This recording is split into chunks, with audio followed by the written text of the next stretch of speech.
Hello les phénix, je suis heureuse de vous retrouver dans ce podcast pour vous parler de qu'est-ce qu'on pourrait bien faire quand notre énergie est un petit peu basse, qu'on est un petit peu dans un down, quand ça va pas trop, quand on n'en peut plus.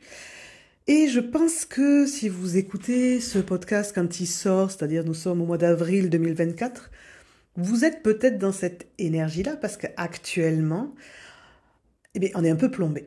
Il y a vraiment... peut-être c'est les astres qui rétrogradent, les pleines lunes, les trucs, les machins, etc., etc. Mais en tout cas, ça plombe. On est nombreuses à le constater, à le partager entre nous que c'est fatigant, on est tiré vers le bas, le temps qui fait des hauts et des bas ne nous aide pas, et on est beaucoup à être dans cette fatigue, dans ce manque de projection, et il faut dire aussi que actuellement, les incertitudes de la société, les difficultés économiques font que on manque d'entrain, on manque de joie, on manque de vision, quoi. L'avenir est flou, l'avenir fait un peu peur et c'est difficile de se projeter et d'être dans un élan dans ces conditions-là. Difficile de bâtir, difficile de tout ça. Donc ça, c'est un peu le constat. Et donc, qu'est-ce qu'on fait de ça? Qu'est-ce qu'on fait? Vous voyez, quand on est dans ce creux, parce que la vie, c'est des cycles. Et donc, parfois, vous allez être en forme avec de l'énergie et de l'élan, et les autres fois, vous allez être soit dans quelque chose d'un petit peu neutre, soit plutôt en bas. Déjà, la première étape, c'est d'accepter ça. Ne vous en voulez pas, parce que vous n'êtes pas toujours au top de votre forme. Nous sommes des êtres cycliques, je le répète, on est comme la nature, printemps, été, automne, hiver. Donc des fois on a la patate et des fois on l'a pas. Là où ça devient inquiétant, c'est si vous n'avez jamais la patate. Ça veut dire que vous êtes dans une phase de dépression et vous restez dedans et vous entretenez ça. Donc on va en reparler un petit peu plus tard. Mais si c'est juste, en ce moment ça va pas trop, mais voilà, ça fait peut-être juste quelques jours ou quelques semaines que ça dure. Vous avez du mal à remonter, vous faites des allers-retours, vous redescendez, déjà ne vous en voulez pas. Acceptez juste de dire, ok, en ce moment, je suis plutôt dans un down, je suis plutôt en bas. Eh bien oui, ça arrive. Ça arrive et il peut y avoir plein de raisons différentes à ça. Et le but, c'est pas forcément de s'acharner à trouver le pourquoi du comment, c'est juste de constater que vous êtes là. Donc la première chose à faire à cet endroit, c'est de ralentir un peu. Ok, j'ai pas l'énergie, je vais peut-être m'en demander moins que d'habitude. Je vais peut-être revoir mes objectifs à la baisse, je vais peut-être arrêter de de me forcer, mais arrêter de vouloir répondre aux mêmes exigences de production ou de résultats que d'habitude, et je vais peut-être me foutre un peu la paix. Voilà, déjà ça c'est la première étape. On se lâche un peu la grappe pour quelques jours, pour quelques heures. Vous finissez vos journées un petit peu plus tôt, vous faites un peu moins de ménage, un peu moins de repassage, un peu moins de ce que vous voulez, cuisinez un peu moins, faites un peu plus de plats déjà tout prêts, foutez-vous un peu la paix. Allez vous coucher plus tôt, voilà, calmez-vous. Voilà, ça peut être une occasion de se calmer. Mais ralentir, pour moi, ça ne veut pas dire d'arrêter d'agir. C'est là, sinon, vous pouvez vraiment tomber en dépression, c'est quand vous n'avez plus rien qui vous anime et vous ne faites plus rien. Ça, c'est quand même signe de dépression. Vous perdez sens à la vie et vous arrêtez d'avoir envie. Alors oui, quand on est en bas, c'est un peu compliqué. Mais le but, c'est que, qu'est-ce que je pourrais faire en étant dans cette énergie basse? Juste accepter que c'est une énergie basse et non pas une dépression. Vérifier. Vous voyez, c'est un peu différent. Donc vous allez adapter un peu ce que vous faites en fonction de votre énergie.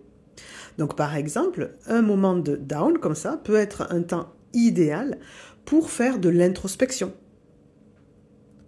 Un temps idéal pour faire de l'apprentissage. Moi, j'avoue que quand je suis dans ce genre d'énergie, j'aime bien prendre un bouquin que j'avais un peu laissé de côté, travailler un peu dessus, prendre des notes. C'est pas... voilà, moi vous me connaissez, je vous fais des vidéos, je vous propose des formations, je vous accompagne en consultation. Quand mon énergie elle est un petit peu down, c'est plutôt là où je vais préparer mes vidéos, mais pas forcément les tourner. je vais les préparer, je vais les écrire, ou je vais voir de quoi je parle, je vais ajouter de la connaissance, je vais réfléchir un petit peu à ma formation, le contenu, voilà, quelque chose qui est plus posé. Mais je vais pas forcément être derrière ma caméra, ouh, parce que l'énergie, elle est plus basse. Donc, on s'adapte. Et donc, ça peut être une période propice, pourquoi pas, à acheter une de mes formations et à la regarder. Juste la regarder. Et les exercices, vous les ferez quand vous aurez un peu plus d'énergie. Ou juste vous poser les questions, sans forcément poser les actions. Mais au moins, garder un processus d'apprentissage, un processus de questionnement et pas juste rester dans le « j'y arriverai jamais ». Voilà, parce que là, vous, direct, vous glissez vers cet état dépressif. L'autre chose que j'aimerais vous dire, c'est que quand on est dans cet état-là, à un moment donné, il faut aussi se mettre un petit coup de pied aux fesses et se forcer un petit peu pour justement ne pas glisser sur la mauvaise pente. Alors ça veut dire quoi se forcer? Déjà juste sortir, aller marcher. Alors regardez peut-être la météo, s'il y a un peu de soleil, là je me tourne la tête justement, il y a un petit peu de soleil, donc je vais sortir, je sens que mon énergie elle est basse, mais comme il y a du soleil, je vais sortir. Si vraiment il fait un temps pourri, effectivement, on n'a peut-être pas envie de sortir, mais pourquoi pas aller dans un centre commercial, vous balader, boire un petit café, regarder les gens passer, hop, déjà c'est sortir. Ne pas rester enfermé quand vraiment vous n'allez pas bien, sortir. Voir du monde, mais attention, si c'est voir du monde pour juste vous plaindre, vous allez entretenir ce truc d'onde. L'idée c'est qu'il y ait une énergie de relancer un peu la machine. Donc ça peut être plutôt du mouvement, donc bouger, peut-être aller danser. Alors oui, il faut peut-être se forcer quand on n'est pas en forme, mais une fois que vous y êtes, ça peut être cool. Si vous n'essayez pas, vous ne le saurez pas. Donc ce mouvement. Ce qui va aider aussi, c'est la musique. Mais mettez pas de la musique déprimante. Mettez de la musique que vous savez que vous aimez chanter. Je sais, il y a plusieurs comédies musicales. Dès que je les entends, ça démarre direct. Je mets Starmania, c'est bon, je te vous fais tout l'album, je chante tout l'album. Donc quand vraiment je veux me forcer, mais je me force, je prends mon téléphone, j'ai allez vas-y, mets-le, force-toi. Et après je chante et j'ai oublié que ça allait pas. Il faut, si je me souviens bien d'une étude que j'avais lue, il faut 8 minutes au cerveau pour passer à autre chose. Donc des fois se forcer, c'est de mettre un album, une musique, et au bout de 8 minutes, il y a des chances que votre cerveau ait arrêté d'être dans cet état à se morfondre pour avoir connecté avec la musique et être en train de chanter, etc. Donc des fois, ça peut être, quand je dis de vous bouger, pourquoi pas faire vos carreaux ou faire une activité qui va vous permettre de vous changer les idées pour, hop, remonter un peu cette énergie, redémarrer. Ce qui est certain, c'est que si vous ne faites rien, il va rien se passer. Et on a le droit aussi. Vous voyez, c'est là que je vous dis de l'acceptation. On a le droit aussi. Peut-être que vous avez juste besoin de vous réconforter un petit peu. Alors ça, c'est plutôt sur une journée. C'est-à-dire, vous avez un coup de mou, réconfortez-vous. Si ça dure sur plusieurs jours, voilà, vous réconfortez au début. À un moment donné, il faut remettre un peu d'action. Sinon, on entretient le truc. Ou alors, si vraiment ça fait plusieurs jours que ça dure et que vous n'arrivez pas à remonter, mais prenez une consultation. Prenez une consultation. Vous prenez 1 heure de consulte, vous dites voilà, ça va pas, blablabla, on discute, on démêle le truc et vous ressortez, vous dites ok, j'ai compris d'où ça venait, maintenant j'ai un plan d'action, je peux faire quelque chose. Des fois, c'est pas plus que ça. C'est quand même bête de se priver parce que on veut pas débourser quelques euros pour quelques dizaines d'euros pour prendre une consulte, alors qu'on va pas bien, qu'on n'arrive pas à remonter la pente et qu'on coince. Je vous partage ça et je suis de plus en plus OK avec moi pour en parler de plus en plus souvent, du fait de se mettre en action comme ça. Parce qu'en fait, je vois que moi, le monde dans lequel j'ai envie de vivre, c'est d'avoir en face de moi des gens qui sont dans des choix conscients. Et non pas juste dans cet état de « ouais, mais non ». Ouais, si, j'ai envie de vous dire. Moi, j'ai envie d'avoir en face de moi, non pas des gens qui vont partir pour 20 ans de thérapie ou de psy ou machin, mais qui vont être plus dans un truc actif, de dire, là j'ai besoin de quelque chose, hop, je le prends. Là, j'en ai pas besoin, je me débrouille tout seul. Là, je vais bien, je gère. Ah, là, ça va pas, je reprends une consulte. Ou je cherche une formation. Ou alors, je regarde, tiens, il y a un atelier. Et qui sont dans cet élan. Mais un élan constructif. Euh, Si vous allez pas bien, vous avez le droit d'aller faire, vous avez le droit, vous avez tous les droits, d'aller faire un soin énergétique, d'aller faire, moi j'ai fait du shiatsu, ça m'a fait vachement de bien à l'époque faire du shiatsu, d'aller consulter qui nécessaire, peut-être votre médecin, peut-être acheter des vitamines, etc. Mais à un moment donné, si vous ressentez un mal-être à l'intérieur, vous allez devoir aller vous confronter à ce mal-être. Et ce mal-être, il est en lien avec vos blessures, avec votre ego, avec vos peurs, avec vos croyances. Et ça, si vous n'avez pas appris à vous en occuper, ça ne va pas se faire tout seul. Et apprendre à s'en occuper, ça ne demande pas 20 ans non plus. Après, ça demande une certaine force de caractère pour s'en occuper. Ça veut dire d'oser regarder en face le problème, d'oser dire il y a un problème, d'oser dire là, je bloque, et de s'en occuper. Et donc, je vais peut-être le redire régulièrement. Mais en fait, je me rends compte que c'est nécessaire. C'est nécessaire parce que je le vois à toutes les personnes que j'ai qui rentrent dans mon univers, qui me disent que ça va pas. Mais comment je leur dis, bah, tu veux qu'on fasse une consulte? Ah oui, mais non. Bah ok. Bah ok. Alors on attend que ça passe. Le temps peut-être va faire son affaire. Et après, c'est peut-être des personnes que je revois quelques mois plus tard. Ah ben non, c'est pas passé. Ben non, c'est pas passé. C'est dommage d'avoir perdu tous ces mois-là à attendre que ça passe. Vous voyez, c'est ça que je veux dire. Alors que parfois, il suffit de pas grand-chose pour transformer ça.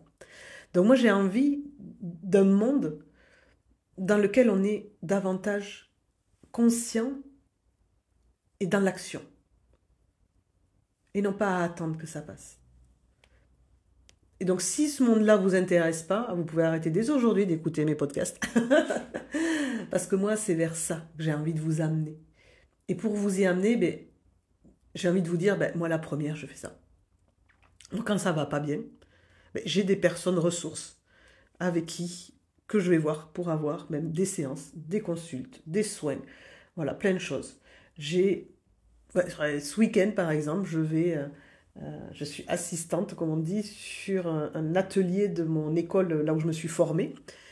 Et quelque part, c'est l'occasion pour moi ben, d'aider les étudiants de cette école en tant qu'assistante, avec la formatrice, mais pour moi de réentendre l'enseignement, de refaire les exercices, de me replonger dedans parce qu'on n'est jamais arrivé.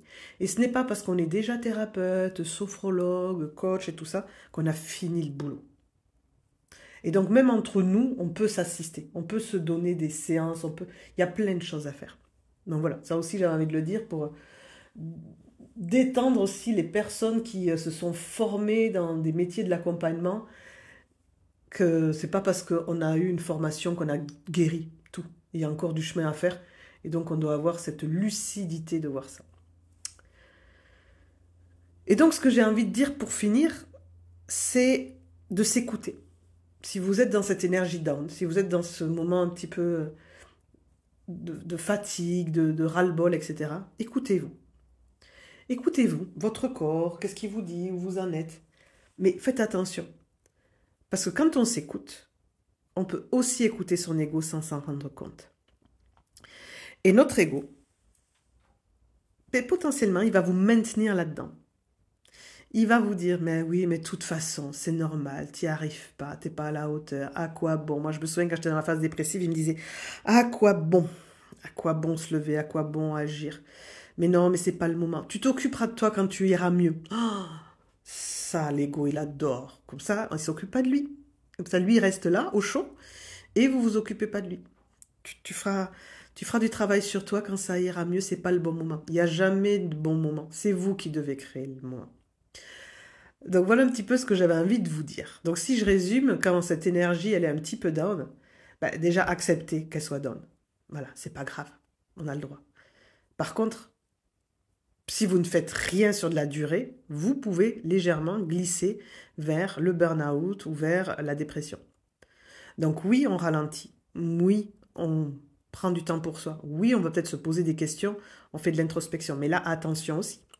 La blessure d'injustice fait que on peut être avec son ego toujours en train de se remettre en question comme quoi c'est nous le problème, qu'on n'est pas assez bon, qu'on n'est pas machin, etc.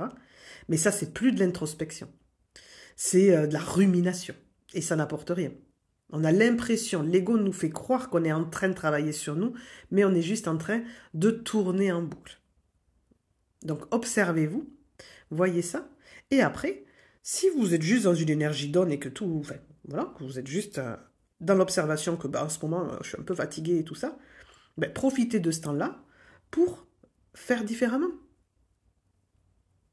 Et n'oubliez pas de quand même essayer de remettre du mouvement. Ne, ne nourrissez pas la bête sombre qui veut vous garder dans cette énergie basse.